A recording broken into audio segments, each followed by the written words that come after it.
What is up, my friends? We are back after, I don't know. I still don't know. What are we now? 2 hours after the game, and I'm still trying to figure out what happened, how it ended up being a 4-3 game. But we got the win. I guess that's the main thing. It's mad, though. Like, that is the most Spursy Liverpool-y game you'll ever see in your life. Us racing into a 3-goal lead.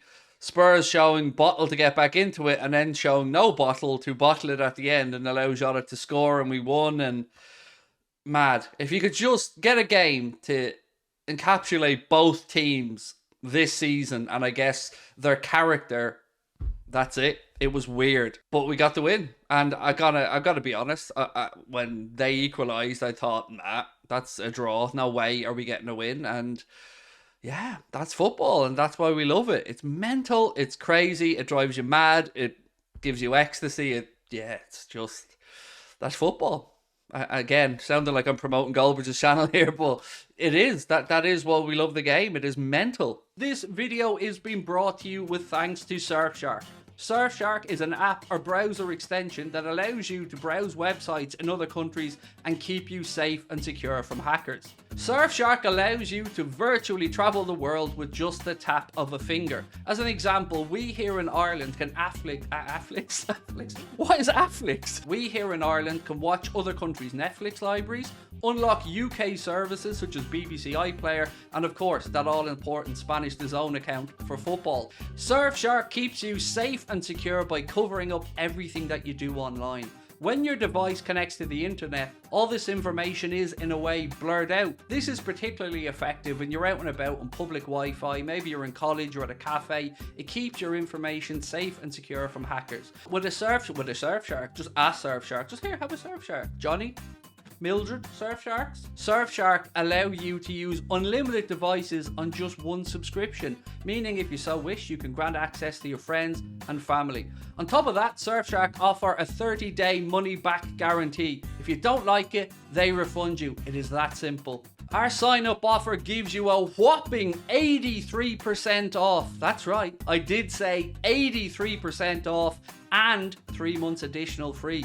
Simply scan the QR code on your screen right now, or use the link in the description, putting in the code Anfield Agenda at checkout. How was Skip and Romero not sent off? Oh, look, I'm sure people will be asking how Diogo Jota wasn't sent off, and I've tried to think about this. I've tried to be fair on it, because I was going through the comments on one of the YouTube videos, and somebody asked a very fair question. Spurs fan came into the chat, congratulated us on a win, and just asked genuinely, what did you think of the Jota incident? And I looked at it back, and I can understand both sides of it. But for me, the thing that makes me feel like Jota got away with the yellow correctly was that it was the height of the challenge. It was that Skip's head was coming down a bit. Jota probably felt he had a fair right to play the ball. Didn't get the ball. Not trying to say that. But I feel like he wasn't out of control. It wasn't overly reckless. And it always looks bad when somebody's foot collides with a head. Like, I mean, there's no way to dress that up. But I felt like the ball was there to be played, and it wasn't. It was right on the edge for me. And I wouldn't have had a complaint if it went the way of a red. And I also obviously don't have a complaint the way it went. I just don't feel there was enough in it.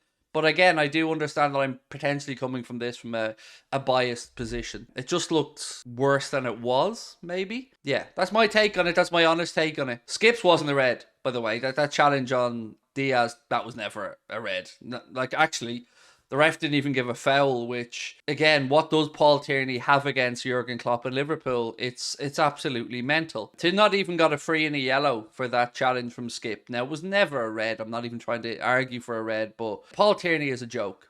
Paul Tierney shouldn't be allowed to referee a Liverpool game, and I can't see how it's even up for debate anymore. Klopp's come out again and said he's not happy with the yellow he got from Tierney, and he's not happy with what was said to him by Tierney. Now, he hasn't gone into detail that I've seen yet about what that was, but he's an absolute joke of a referee, like most of them in the Premier League.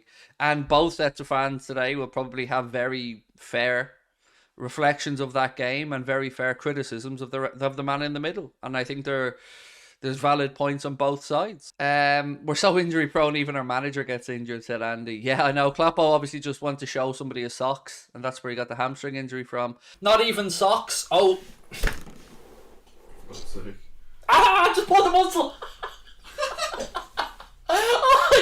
didn't pull a fucking muscle. Oh, I'll be the only man ever to go off the stream injured. Fuck's sake. Oh. Happens to the best of us, Kloppo. You know, don't show people your socks. That's the only way out of this, Jurgs. Right, Shane said, well, I've seen our most important player get sent off for a similar challenge to what Skip did. If there was consistency, either Casemiro, Skip and Jota would have got sent off, or none of them would have got. I guess what Casemiro was the only one to receive red. I get where you're coming from, Shane. I think that's one thing, whatever our own club allegiances and bias are, I think you're right in saying that we do want consistency of decision making, and we do want people treated the same way across the board. I know the incident you're speaking about. It's a very fair comparison, actually, I think, from you with regards to the Casemiro incident. I think it's very fair. But yeah, look, mate. At least for once, some of us, you know, we might be on different sides of the football allegiance fence, but at least we can all agree that they're not good enough in the Premier League. They just aren't. Did the Spurs fans that left come back?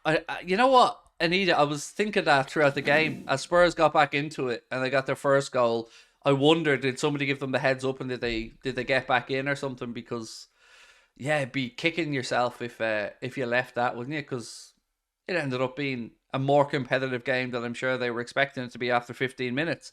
But look, what is criminal is, how do we go from 3-0 up in 15 minutes to not having a shot on target until the end of the game? After that point, from 15 minutes right through, no more shots on target until Jota scores.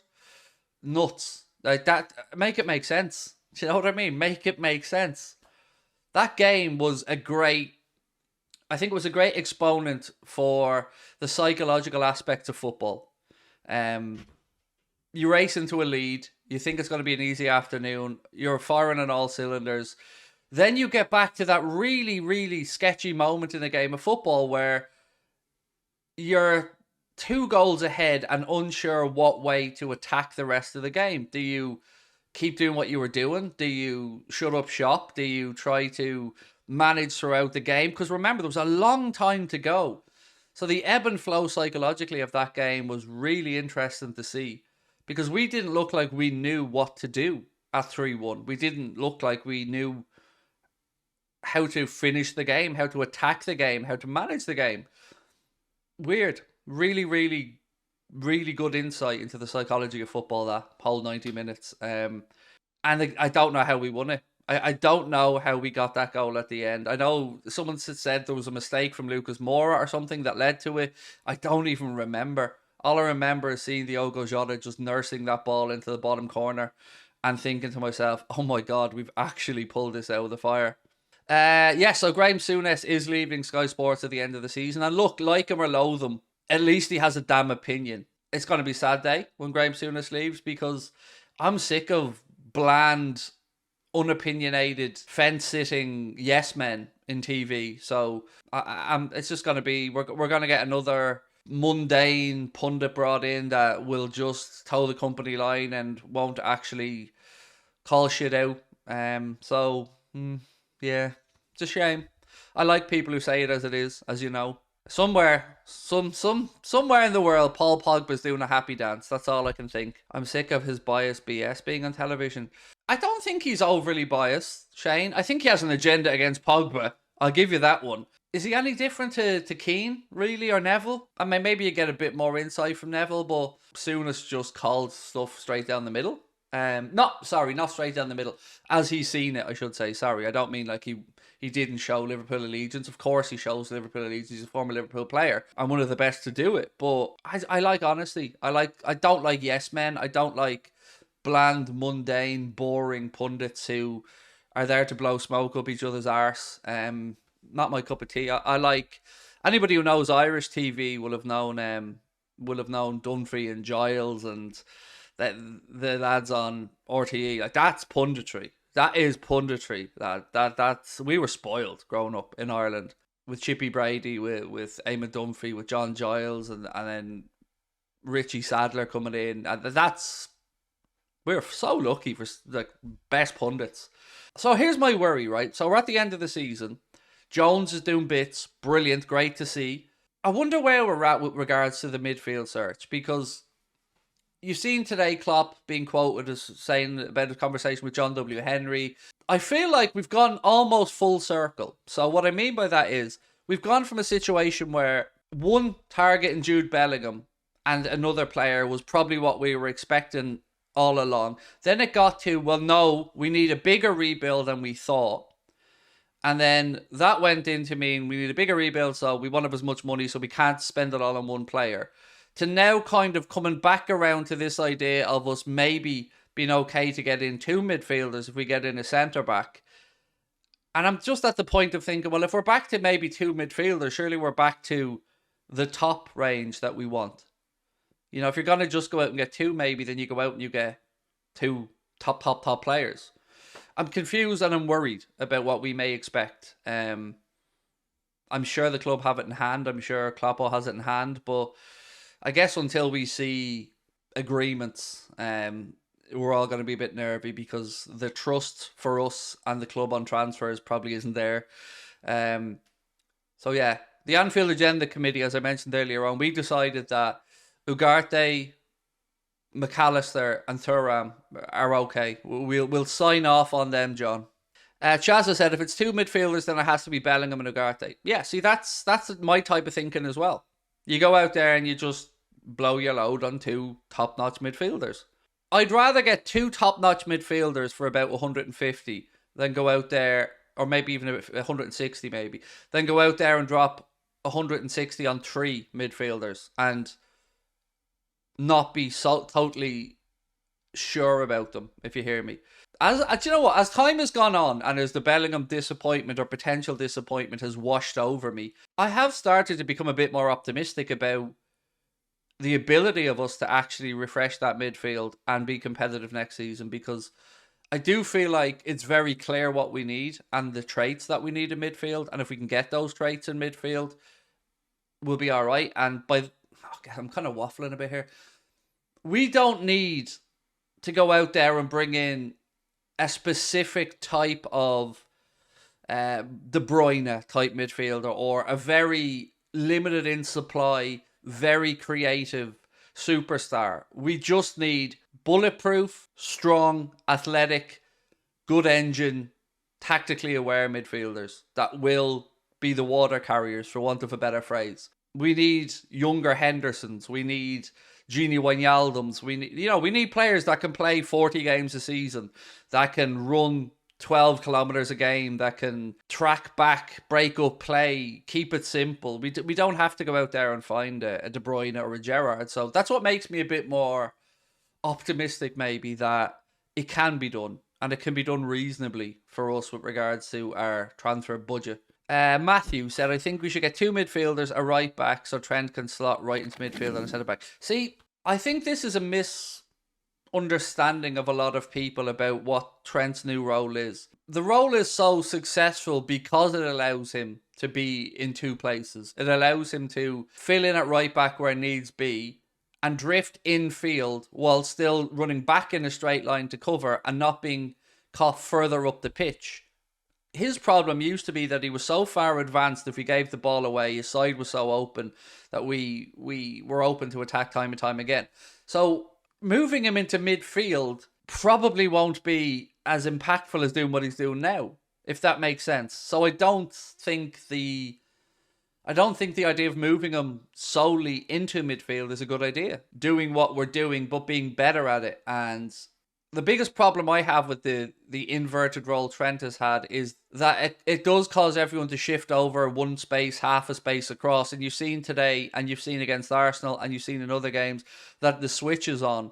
So Robertson has to come inside and get narrow, and then that switches on across to the far side if you've got somebody who can play the crossfield passes.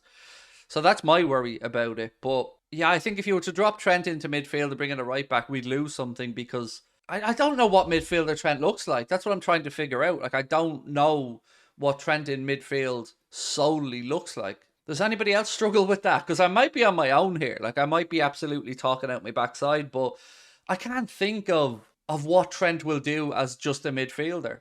That's probably on me, though. That's probably on me. Almost a Thiago without the futsal skills. But does he have the The tackling ability is what I guess I'm asking for Trent in midfield. I've seen him track back very well and break up play, but I haven't, to my recollection, I don't have many memories of Trent actually stopping the play in the middle of the park, actually doing the breaking up in the middle. Remember him tracking back, breaking up play? Remember him being in his right back position for a few bits? But we still seem to be easy to get through. Like there was one point in that game where Højbjerg went through 5 of our players in the middle of the park. 5 of them. And nobody laid a glove on him. That's unacceptable. That can't happen. And again, not blaming that on Trent, just trying to say, like, we need aggro, aggressive midfielders. He seems like a really attacking CDM instead of an attacking right back. Almost like a regista type role, like a quarterback, but he doesn't have the 6 mentality. So I don't think playing him as... I think if you were to play Trent in midfield, it would be in a 2 and it would go something like 4-2-1-3 or 4-2-3-1. Probably 4-2-1-3. And you do have one midfielder then who has that freedom to play across the line and try and find space. But yeah, I guess if you have the right back in, so if you go 4-2-1-3, probably Gakpo is a second striker in that case. Gakpo being the advanced midfield position. It is possible, but, it'll be interesting to see if we can get a picture of what Klopp's thinking with the style of midfielders that he does bring in. What I would say about Curtis Jones is I'm blown away by what I'm seeing. I think he deserves all the credit he's getting. I think he's probably starting to silence a lot of us. Fair play to him. Fair play to Curtis Jones. Fair play to Jurgen Klopp for his belief in Curtis Jones. But where is this energy come from? Like, where is this Energizer Bunny version of Curtis Jones after appearing from? Because he is a pressing machine. And it doesn't seem to matter how far in the game it is. The lad's still there setting the tone. It's great to see. And fair play. Just fair play. Took his goal really well today. Very calm. Good movement off the back. Great ball from Trent, of course, as well. But everywhere I looked up today, when the press was set and we were defending from the front and we were closing down, Jones was in that pack hunting down. And I think for that and his continuation of his good form, fair play to the lad. That's what we want. We want to be proved wrong. None of us want, as fans, to be sitting here criticising a player. I'm delighted that so many people are starting to see the positive traits. Craig, you alluded to this the other night with Curtis Jones playing better at the moment, and by Cecic hopefully can get back on track after his injury. Surely we can justify going big on Bellingham, providing his price drops to something more reasonable. I think if you went out there and you got a Bellingham and somebody else, as you said, whether it's a Thuram, whether it's an Ugarte, whether it's a Kone, whether it's, I don't know, somebody from 30 to 40, 50 mil max. Yes, Chaza. I think that, along with by Cecic, Jones, showing that he still has a bit, with maybe another year before Henderson moves on, Elliott more time to develop, Carvalho to go on loan, Fabinho's the worry. Fabinho's the one for me. Like, I'd almost be willing to sacrifice him. Right, how do I... Yeah, okay. So this is what I'm trying to say. I'd almost be willing to sacrifice Fabinho and buy a defensive midfielder with whatever we get for him, and then use the funds, the actual midfield funds, just for Bellingham. So we wouldn't really be adding in numbers, but we'd be refreshing for me. Because I think we've too many midfielders this season. I know that sounds mad. I know you're going to laugh at me, but I counted up 11 at one point for 3 positions. So I think 7 is probably enough. So if we had, let's say, Ugarte instead of Fabinho, let's say Bellingham, Jones, Henderson, Thiago for one more season, by Cecic. Who else are we looking at there? You've got Morton coming back, so you make a decision on him. Actually, John, maybe I'm a bit light in that one then. Maybe I am a bit light. I'm not sure on the fullback though. That's the one thing. I'm not sure on the fullback. I'm not sure we need a fullback. Actually, speaking of fullbacks, can we change the tone up a little bit? Robertson, where are we at? Because I'm unsure at the minute. I'm unsure. Again, today, he didn't play the defensive line well enough and we were caught out for Son's goal, I think it was. And his passing isn't up to scratch. And I know he's provided assists, but I don't feel like we're getting enough from Andy Robertson. And I don't know if I'm in the minority on that. I would sell Costas and get a player who's comfortable playing left or right back. That is probably something I'd agree with. Like, I'm in no way advocating to get rid of Andy Robertson because he's just having a blip. But I do think a fullback that could put in real pressure, because I don't know what it is with Costas, but he doesn't seem to be able to pressurise Andy Robertson for a starting position. And it's weird because I'm not going to sit here and say I think he's been crap, because I don't. I think maybe he's a little bit too attack minded and we need a balance between the two. Someone says Cancelo. All right, Togden, calm down. Chaz said, Craig, the problem with Robertson in a new system is that we're meant to be playing with a back three, but Robertson goes flying forward and we're left with two at the back on the counter. See, the weird side about that, right, is so Robbo goes flying forward, but he never commits himself on the wide, on the overlap, does he? Always tucking inside and cutting inside. So even if he does go on a burst forward, it usually ends up with an under hit pass or a very easy to defend low cross inside. We're not even getting the benefit of him maybe, just being a little bit gung-ho and trying to get in and whipping crosses from the byline. So I feel like there's not enough benefit to justify Robbo moving forward like that. Núñez hasn't been on it recently. Yes, very fair. And he came on today, and I said this in our Discord group afterwards. He was anonymous when he came on. And again, what's the word I'm looking for? Erratic when he came on. He doesn't look like he knows what he's supposed to be doing, where he's supposed to be.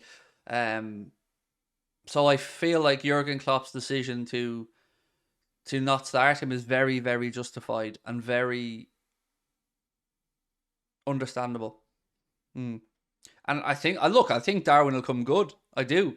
But right now, he just doesn't look comfortable with the system, with what's been asked of him. He doesn't look like he's able to be as regimented or as strict as Klopp wants him to be in certain aspects of his play. So I think, look, again, good headache to have. You've got Diogo Jota there who can do some bits, but we've got Diaz back. And how good was it to see Lucho play today and start off as well and quickly as he did and get himself a wonderful goal as well. And again, that's fair as well. Núñez does need more than 10 minutes to get to the pace of a game. That is a very fair point. Yep, absolutely. Some players are able to come off a bench like that and get up to speed, and other players need longer to get into a game. So yeah, I think that's very fair. Would you prefer Everton to go down or stay up? See, I'm wrestling with this one back and forth because in one sense, sorry, itchy nuts. In one sense, I want the City of Liverpool to have two Premier League teams. I want the City of Liverpool to have the financial impact of two top flight clubs playing with the tourism, the travel, the match day experiences, all that stuff. So for the City of Liverpool and the people of Liverpool, I'd want Everton to stay up. But the shithouse in me and the Irish Liverpool fan who has been absolutely rinsed by so many Everton fans as being a man-child, whatever else. I mean, fuck them at this point. I hope they go down. But you know what? I do worry if they go down. I worry for them genuinely about what will become of them, because I don't think it's a given that they go down and back up, because their financial position is a bit worrying. And obviously with that new stadium that's been built, I would worry if they go down. That I don't know if we'll see them back up for a few seasons, maybe even a bit longer. I think that the financial impact of them dropping down could be really, really harsh. And look, I'm not saying all Everton fans are assholes, by the way. I know some, like Mike from the Blue Boys Network, absolute lovely fella. There are lots of great Evertonians, and I've had lots of fun with lots of cool Evertonians as well, but they don't like me very much. But that's okay. That's part of the game. At least they'll have the nicest stadium in the Championship. Yes, there is that. There is that.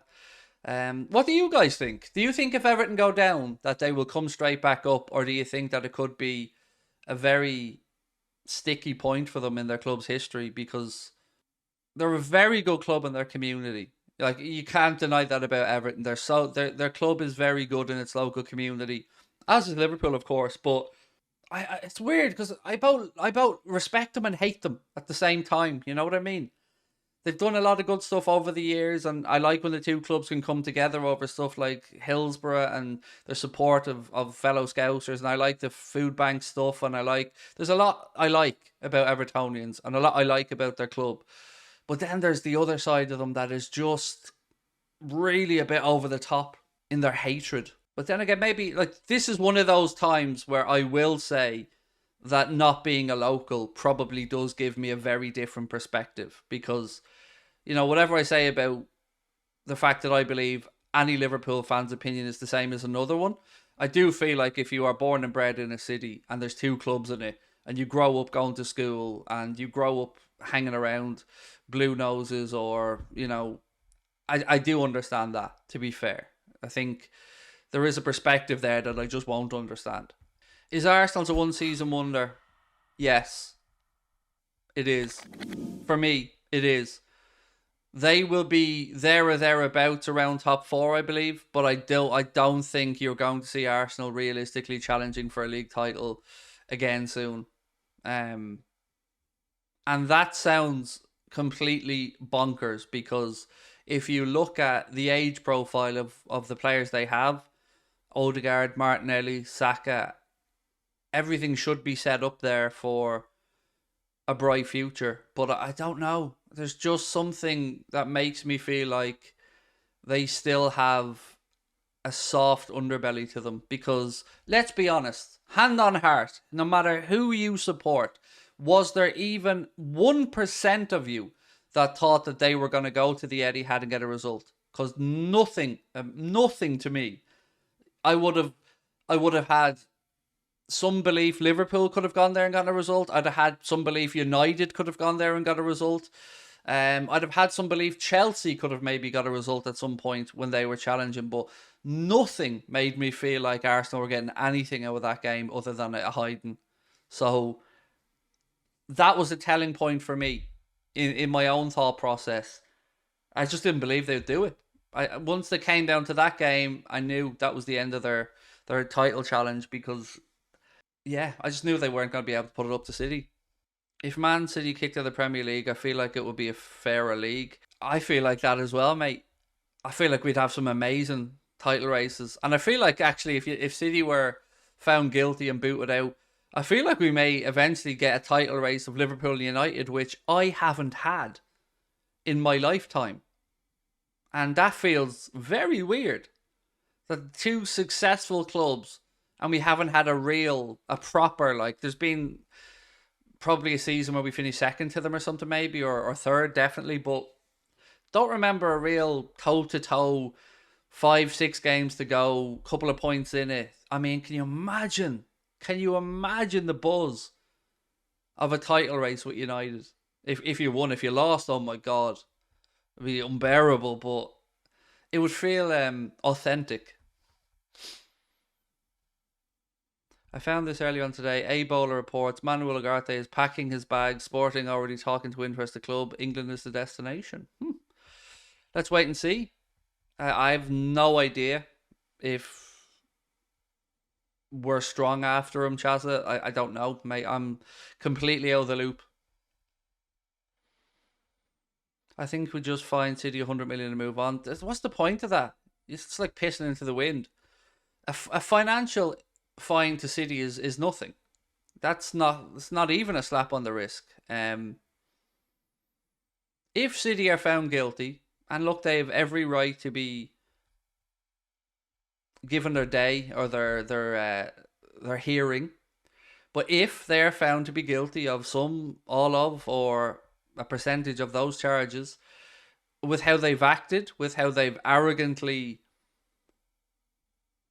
scoffed at some of the stuff, with the leaked emails that we've seen, with the disregard and the lack of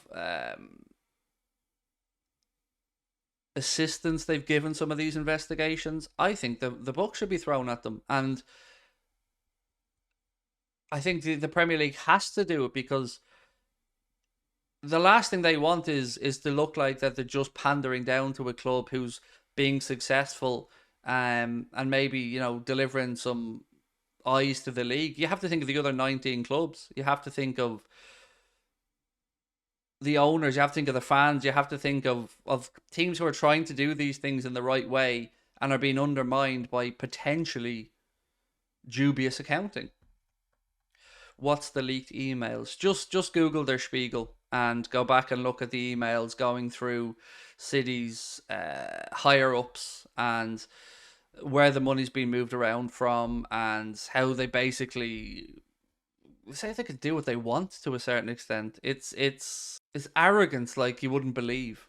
A real problem in the Premier League is dominance. This is tough because you had the eras where United dominated for a long time. You had the eras where Arsenal won league titles, and that was okay because it was real. For Manchester City to just come where they've come from, and for us to be just told that this is all okay, that they are genuinely getting these brand deals and these marketing deals, and that these executives from some of their sponsorships that are stock Alamy photos from random Asian women or whatever. It's fucking nonsense.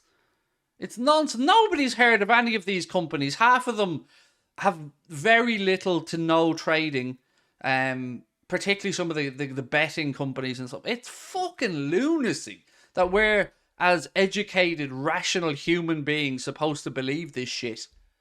Like, a club with no fans around the world can get better deals than United, Liverpool, Real Madrid, Manchester City, Bayern Munich, Juventus. Fuck off. I mean, look at the parades in their own city when they win something. It's a man and his dog. And we're supposed to believe that they have this worldwide, like, fuck off. And this citizen shit can stop as well. It's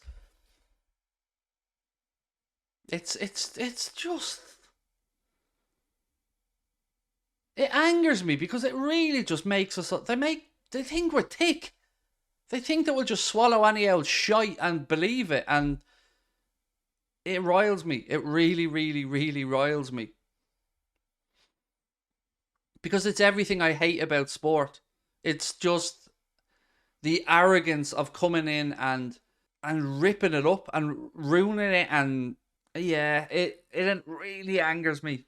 Because I keep asking myself, like, let's say that they're found guilty. Let's say that some of these charges stick. It is found that they have unfairly benefited from money that shouldn't have been allowed to be spent under FFP or under the rules of the Premier League. There's nothing is going to give back those years. There's nothing is going to hand over those fans who were robbed of celebratory moments or league titles or whatever. Nothing. There's no justice that's going to ever bring any of that back. None of it.